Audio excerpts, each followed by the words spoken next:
Hello fans of Warcraft 3, this is Stormy with the capital Z. Welcome to another Warcraft 3 audio commentary, and this will be a matchup between Spiral, who is spawning as the red human player at the bottom, and he will be playing up against Sonic Yellow Night Elf at the top. And we have in our hands one of the most weird maps ever. Oh god, this is called Mystic Canyons, and my god, oh boy, this map is something. I don't think I have seen a game before or this map.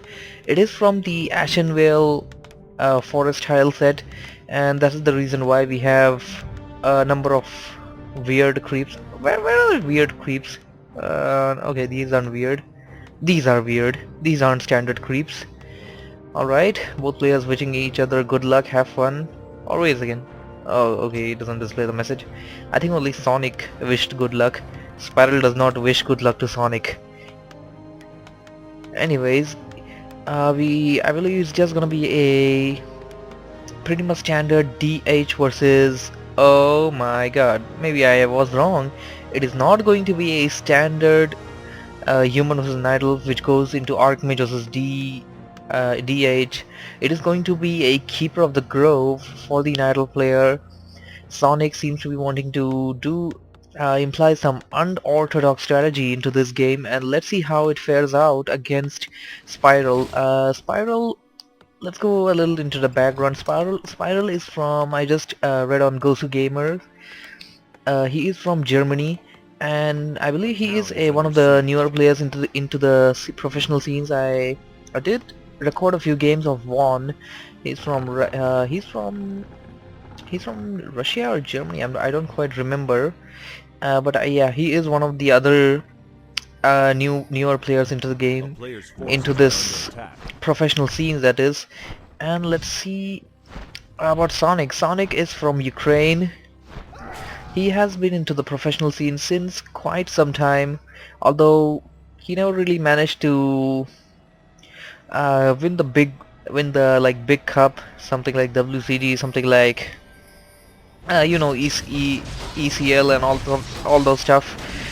We have the human player going for some militia creeping at this orange camp. Yes, it has to be an orange camp from what I can see, with that many number of murlocs. While the KOTG is heading right into the human player's creep point.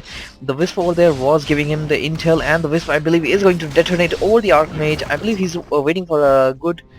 The Wisp is waiting for a good opportunity for the Archmage and the Elemental to stay close, but I believe he's gonna go back now. KOTG under quite pressure there. He's just gonna entangle a few of the peasants. I don't know, do the peasants die? I think they might. KOTG being followed, and oh boy, he's entangling those peasants one by one. No, the peasant did not die. The entangling route does not actually kill the peasant. It only gets it to very low hit points, and well, speaking of very low hit points, the KOTG is at like 47 hit points. He needs to get back to the base, and I believe Sonic should not take newer players into like newer players to oh god, what am I saying? Newer players for granted. Yeah, that's what I mean. So this is a newer map. He's up against one of the newer players into the professional scenes, and I don't know, I believe it's probably their first encounter, as I haven't really seen any other Sonic vs Spiral. Hell, I haven't really seen Spiral in many games, at least not over YouTube. Spiral now creeping out this merchant camp. He's gonna get a gloves of haste, which he actually sells off to the shop over there. I believe he bought the dust of wave clearance and the boost of speed from this particular spot. While the KOTG arrives at the spot, he's gonna go after the footmen. Gonna deal some good amount of damage over there, while the hunt princess join into the fray, and that footman is gonna be picked out. I believe that's the strategy. He's gonna entangle those footmen one by one and then take them out with the hunt princess. The strategy is actually quite working quite effectively. The strategy kind of reminds me. I think I saw a cast today, and it actually had one of the players over there commentating along with the caster, and he was explaining to us about this whole thing. You could go and check that out as well. I'll probably link in the description below.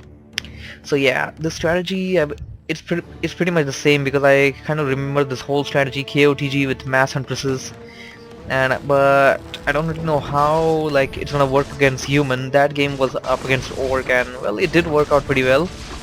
Now the huntresses are dealing some great amount of damage over the human army. They're trying to take out the elementals for some reason, though. I believe they're trying to take out the main threat over there. As the peasants, I don't think he's gonna consider the peasants as a very big threat over there.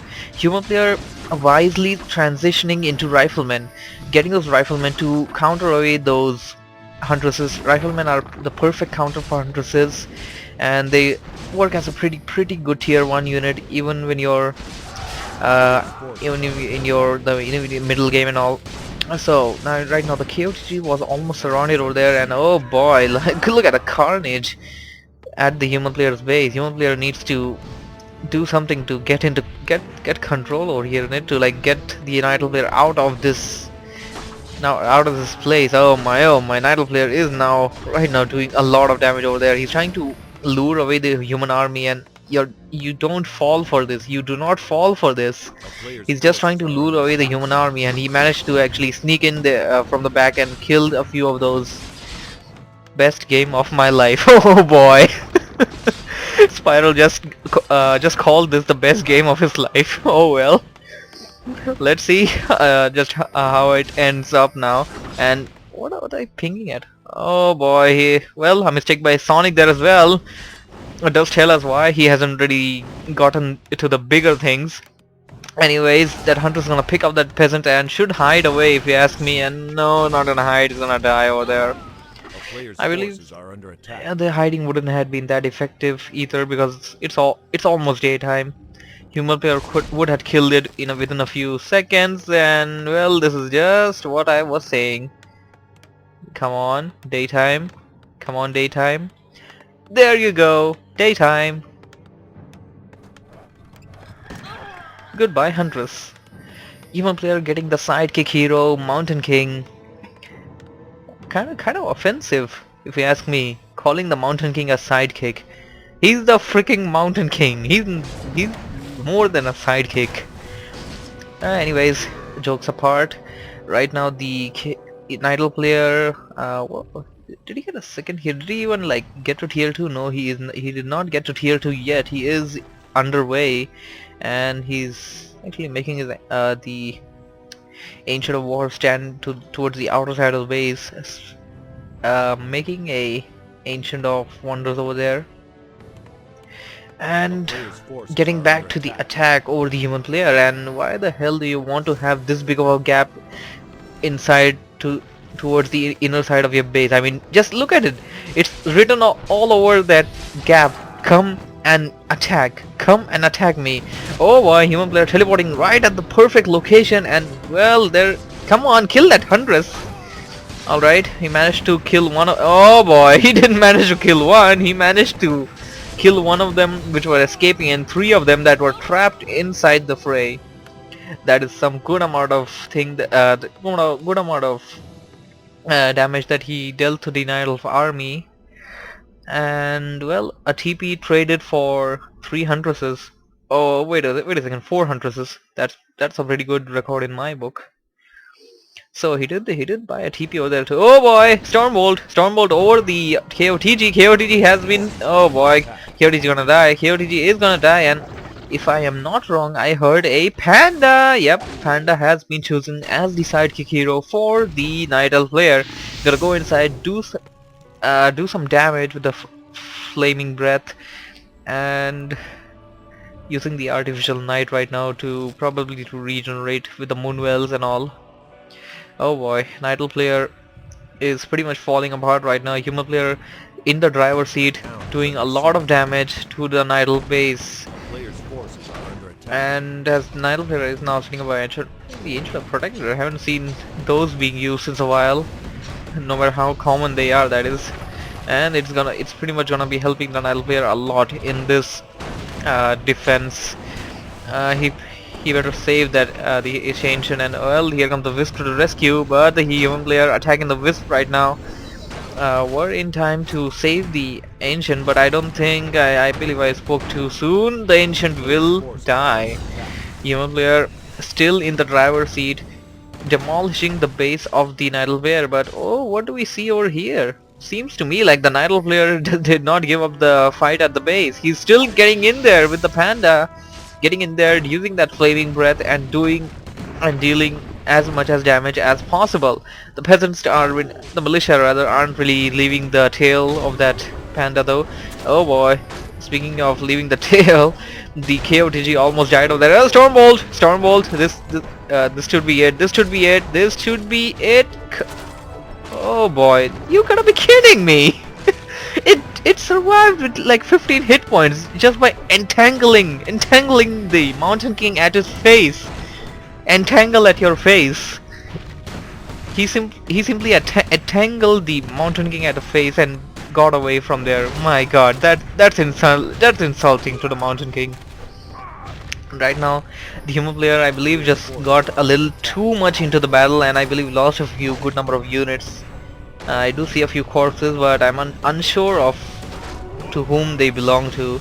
I do believe the human player did lose a one or two, at least 2 or 3, I mean, of those riflemen, and now gonna deal damage over the shop of the Nidal player. That's gonna go down pretty easily. It doesn't really take very long to destroy that. And the Nidal player spawning away dryads. Why do you want to train dryads at this point? I mean, just look at that human army. Those riflemen can tear apart your dryads easily, really easily. You don't want to train, you don't really want to have many dryads at least. You want to have a few at least because of that slow thing. And here comes the KOTG into the battle once again, entangling up those riflemen one by one, I believe. Did entangle one there, and obviously you can only entangle one within a stipulated period of time until that cooldown happens. And is it gonna die? No, it's constantly being healed by the priest over there, and the entangle is going off. Well, right now the whole human army now, I believe, on a stand ground thing, and oh my God, whoa, we totally missed the action. When the whole Night Elf, well, the whole Night Elf army was tearing apart the human base from the inside, and oh my God, the agony. Oh my God, just look at the carnage.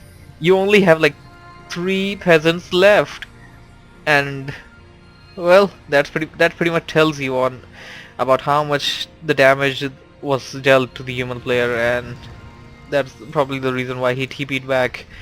Considering damage done to the Night Elf player, he lost a Ancient of Wonders, he lost I believe a Moonwell or something.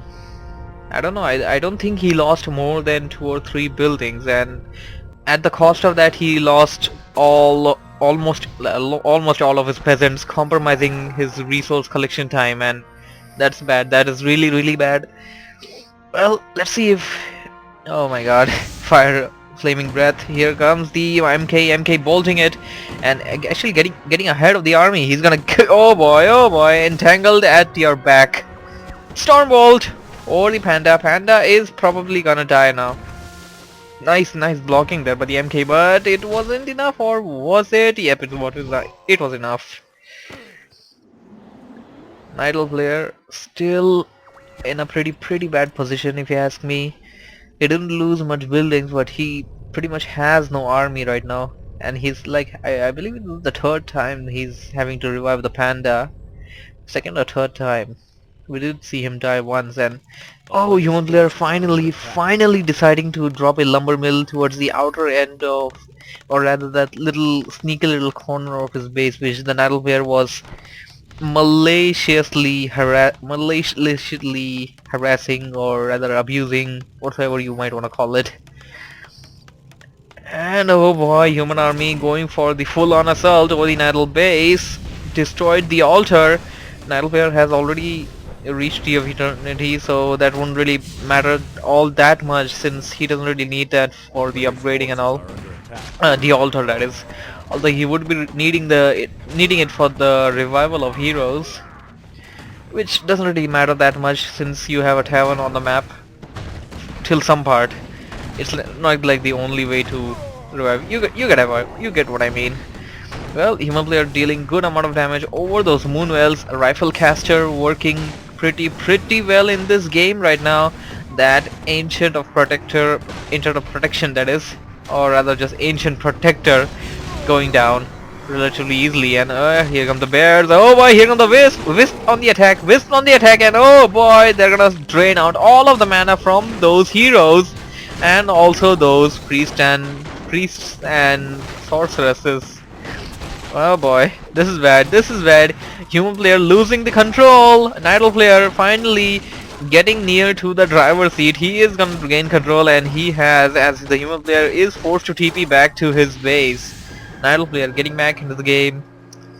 Did lose a good number of moon wells over there. Human player was able to deal damage and TP'd back in time, so not so much damage dealt to the human player. Although he did cause a lot of damage to the Nidal player. Spiral, being new, doing pretty well against a classic professional. While the panda goes on for some creeping, KODG probably gonna roam around and probably like try to see where the human army is and all. And is he gonna shop something, or he's coming back? Okay, he's gonna shop. Panda, I believe he wants to get the panda to level 3. Obviously that level 2 flaming breath will be far better than level 1. Human player doing kind of the same. I don't know, was the MK already at level 3?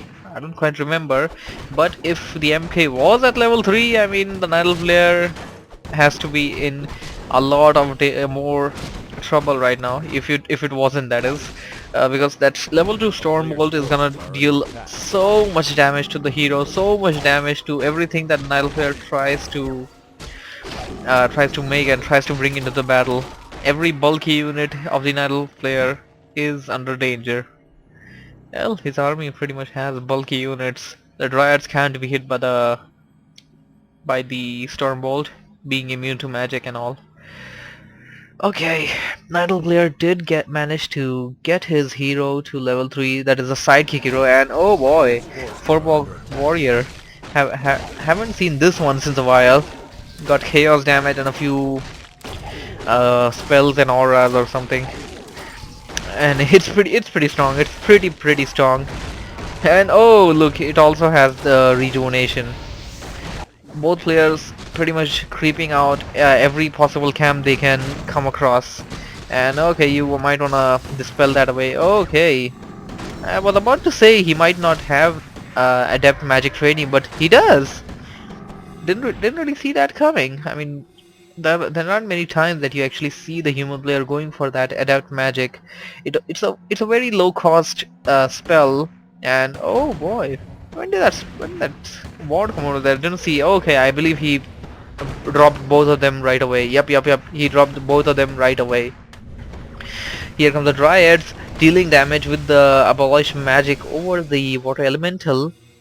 Did not manage to kill it yet though, bringing it down to lower hit points. And is that an expansion? Yes, that is. Nidal player trying to sneak in an expansion over that point, or that expansion point. This would have been much better for him if you ask me, and he seeing that he just crept it out, I mean he should have done that, because the human player passed by that whole pathway about like 10 times, that whole route like 10 times, and that's always bad. That's always bad, because if he's gonna find out that he has an expansion, it's gonna go down pretty easily, unless and until it's heavily defended and all.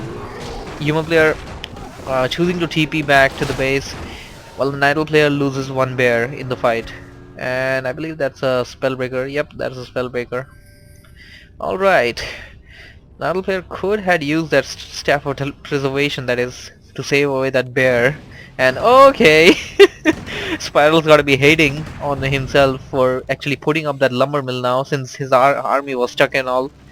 Although if you ask me, instead of destroying that farm, he could have just like attacked this tree using the peasants, this tree would have gone down and the whole army could have come out from this location. Okay, he's going for red camp, and okay, there's the Furbok camp, the same one the Nile crept out just a few seconds ago. Night Elf player now going for more creeping. Why do you want to do more creeping now? Just attack already. I believe he wants to get the panda to level 4. It's gonna get to level 4 after this camp, and should keep the Kibra grow away just in case it might not be enough and all. The experience, that is, if the experience is shared, you know, you get the picture. So, human player engaging a wisp, storm bolting it away, and my god, oh come on, getting a Khadgar's pipe. Probably the most useless item for the human player who already has an Archmage, and since the 99% chance of the human player is to train an Archmage, this item is pretty much useless because it does not stack with your Brilliance Aura. Dude, sell it off. It's like, hey, it's like 2, no, it's not even 2, it's like 300 gold or something. Sell it off, man. It's of no use. It doesn't stack with your stupid Brilliance Aura, and it's no use. It's just a waste of item space and waste of everything basically. Ring of Regeneration, that'll be much better for you, considering that you already have one. Come on, you're dropping, you're leaving it for the Nidal player to pick it up, and the Nidal player is gonna, yep, he's gonna pick it up. He's gonna pick up the tomb as well. The tomb, what do you wanna call it? Sell it off! Come on, come on, Spiral. Come on. I don't like that. I don't like that. I am one bit. Yep, probably because I'm already. Oh, I'm a human bear. That is. Hate it. Gives absolutely no benefit. What am I saying? I don't even know what I'm trying to say. So it seems to me like the Archmage bought and used a Tome of Retraining, and well, you know what's coming. Huge ice shards showering over the Night Elf base just in a few seconds. You didn't sell that off? Man, he didn't sell that off, and he got Brilliance Aura again. Okay, is that Brilliance? I believe he. I think that could be a strategy. You can keep the Khadgar's pipe, and no, he still has Brilliance Aura. It's no use. What I was about to say, that keep the Khadgar's pipe, use the retraining tomb, and then like get Blizzard and get Elemental. That way you can keep both of the spells and also keep the make the Khadgar's pipe useful. Oh, here come the ice shards showering all over those units, and my god, oh boy! Nidal player has managed to surround the human player with those dryads coming out from the back, and oh my god, bears are dying one by one, and those dryads, well, they were too little, too less, and they pretty much picked the wrong place to come from, because they were like right in front of these riflemen, and the riflemen gonna take them out pretty easily, and oh boy, this is the end. I do not see this game going anywhere ahead for the Nidal player, because he lost pretty much everything he had, and he almost lost the panda as well, and he's probably gonna lose it now. Even if he doesn't, it doesn't matter, because this is it. He lost basically everything. Just three dryads. Yeah, that's right. He's gonna harass the human base with 3 dryads. That's gonna work out right. Attacking the panda. There's a lot of use of this anti-magic potion. I don't know why does he want to use that so much. I mean, it's not gonna be that beneficial, and considering the cost of that thing, I don't know. I don't think it. Okay. Now before you guys go like, oh come on, are you an idiot and all. Yes, it is useful. It is very useful, because I completely forgot about the fact that there's a level 5 MK in the field. A level freaking 5 MK. That MK is gonna cast level 3 Stormbolt, and that's probably, oh my god, there you go. The anti-magic potion was probably the only reason the panda was still alive till now. And oh my god, just look at just look at the damage.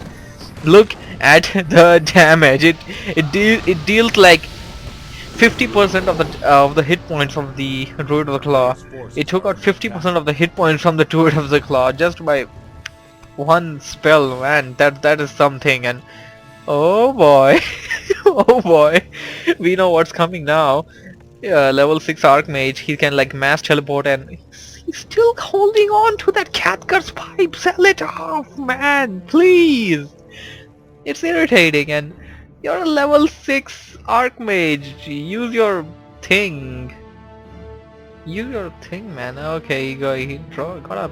What do you get? I wasn't falling. Okay, here comes the KO. TG. Gonna be as gullible as possible. Try to extend the game as much as possible, but it's not gonna be that useful because the MK has arrived. The MK is gonna bolt you. Sir Bolt-a-lot.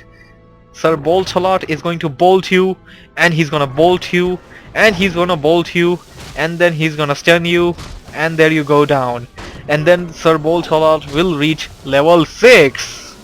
Oh my god, Sonic has to be scared there. Both heroes die, and that is GG. Well, that was a pretty decent game played by both players. Sonic from Ukraine did pretty well in this matchup, but I gotta say Spiral, the newer player in the professional scenes, did manage to catch up the attention. He did play pretty well against this all-time pro, and yeah, he did pretty well. Although there were some mistakes such as that catgut's pipe and all, and leaving that whole like base open to like come in, kill me. Anyways, that is it. Thank you for watching.